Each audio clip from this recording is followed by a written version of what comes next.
milfoil on Lake Washington, and there was just no getting out of that. So the downside of that was, even though it wasn't technically my fault.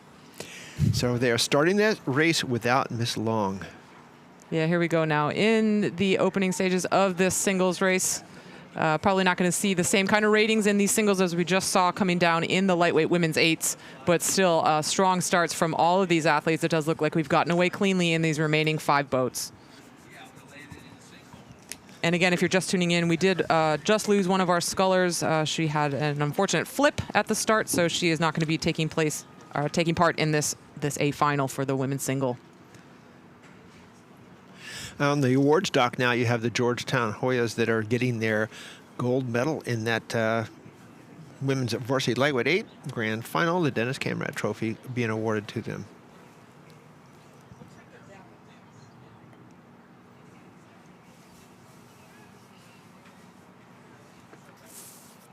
Yeah, so the sculler that we did actually just lose in this A final was one of our seeded crews, one of our middle lane crews. So that really does leave the door pretty wide open for a couple of other athletes to take a swing at the medals here in this grand final. We do still make lane 3 Drexel, our sculler Alex Tingley, one of the favorites for a medal in this event. But it should be all on between Colorado, Gordon, Oklahoma City, and Tampa for the other medals here. Well, that raises the specter, not, again, like you said, how unfortunate for Miss Long at Dominican. But the other ones now, does it raise their chances of that medal? Yes, it does. It takes one person out of that, unfortunately. And, you know, sometimes the officials will consider holding that race up, maybe run another time. They didn't do it this time. It may be that Miss Long decided not to pursue that race and let the regatta go on time. Yeah, given what I've experienced here at the Dad Vail this weekend, my suspicion is that the officials would have offered her the opportunity to race if she had felt like she was up for it, but it might have been that she was just a little too shaken by that experience, which is completely understandable. It's a hard thing to get back in the boat right after you flipped, let alone try to rip a 2K. So again, just shout out to her for doing her best to get up there and, of course, landing herself that middle lane after just rowing for only 2 months, really. We're looking at the scullers from Colorado and from Gordon on our screen right now. Colorado on the right of your picture, Gordon in the middle, and we have that Drexel sculler coming into picture now. And you can see the lull of that turn. You watch the sculler coming in from Drexel that made that turn as they look almost broadside to the screen as we're looking down that course.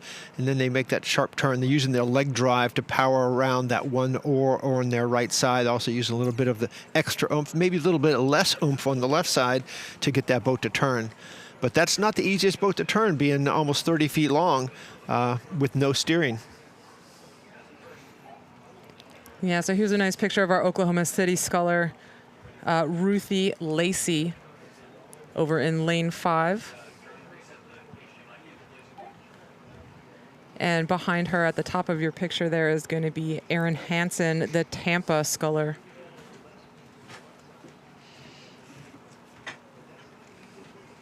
So with a little bit different camera angle here, we should be able to get a better idea of what the margins might be on these scullers now that they've made the turn and have exited the bridge. The director is focusing on this Oklahoma City sculler, so we could make a guess that maybe she is our race leader at the moment. She's rowing 33 strokes a minute, and that's a formidable rate. A lot of it depends, like we mentioned before, the load of how the boat is set up, the length of the oars. There's all kinds of little things that make the boat lighter or heavier. Can you make it too light where you spin in your wheels? You make it too heavy where you can't get the drive through the water. So it has to be just right for the feel of the person. Yeah, so we're just not totally sure what's happening with the camera there and where everyone else is in the field. We had some really nice shots of that Oklahoma City sculler. Really liked what she was doing with her rowing stroke there. You could see there was a really nice separation between the leg drive and the bringing on of the body and the arms there in her single scull.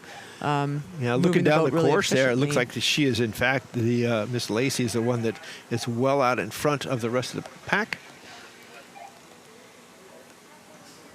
You know, and she's rowing well at 33 strokes a minute. It's going to be hard for anyone to hold that level of commitment all the way down the course. But she's doing just that. Ain't that the truth? And she is definitely opening up.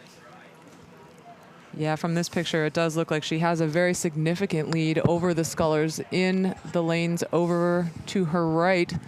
The Drexel sculler and the Gordon sculler is what it looks like to me.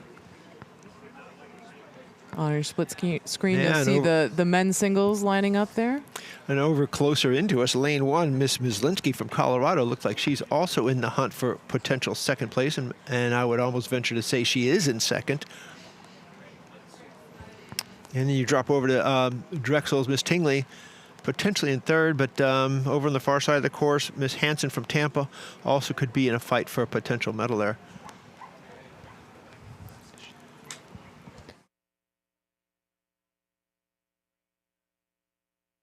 Oh, yeah, I see that. Yeah, so the rain is just starting to come down now on the course. You can see just the drops falling on the water as these athletes are just approaching the last 500 here. The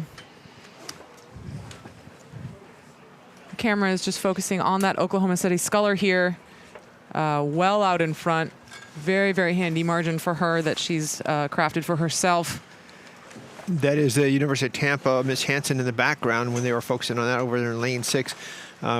Before we were able to verify what was going on in the near lanes, it looked like Miss Mislinski from Colorado was holding her own there in lane 1.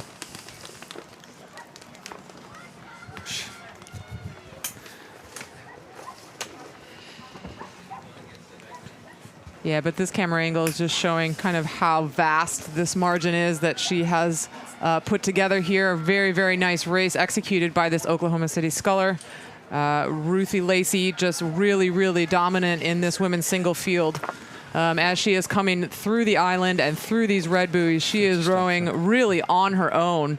Very, very clear margin of victory for her back to the next boats that will be scooping up these second and third place medals. But Ruthie Lacey representing Oklahoma City University, and look at her, she's going to absolutely flex this sprint here. Yeah. As she's coming through this last 150 meters, she's taking the rate right up.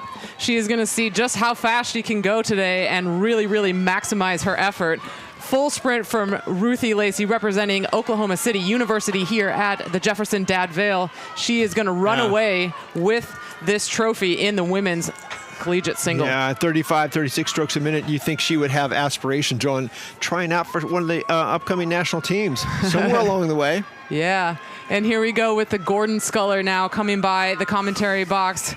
Lucia Hopkins from Stillwater, New York, representing Gordon College here, and the Fighting Scots also bringing her rate up for a fabulous sprint finish in these last 100 meters, leaving nothing left on the race course, just really driving it home here. Nice work from Lucia here. And for far that side second of the course, place. Miss Hansen over in Tampa, rowing low but powerful. I mean, she's in third position, still holding off the two trailing boats behind her, but I mean, I'm going to catch her at about 26 strokes a minute. That's about right, about 27, 28 strokes a minute, but a lot of power going in that boat. And for all y'all watching, our Tampa sculler, Erin Hansen, is just 5'5". So there's no reason that your height or your size can prevent you from being successful at a very, very high level. Erin will be walking away with a third place finish here in the collegiate women's single at the Jefferson Dad Vail Regatta in 2022. Bronze Congratulations. medal. Yeah.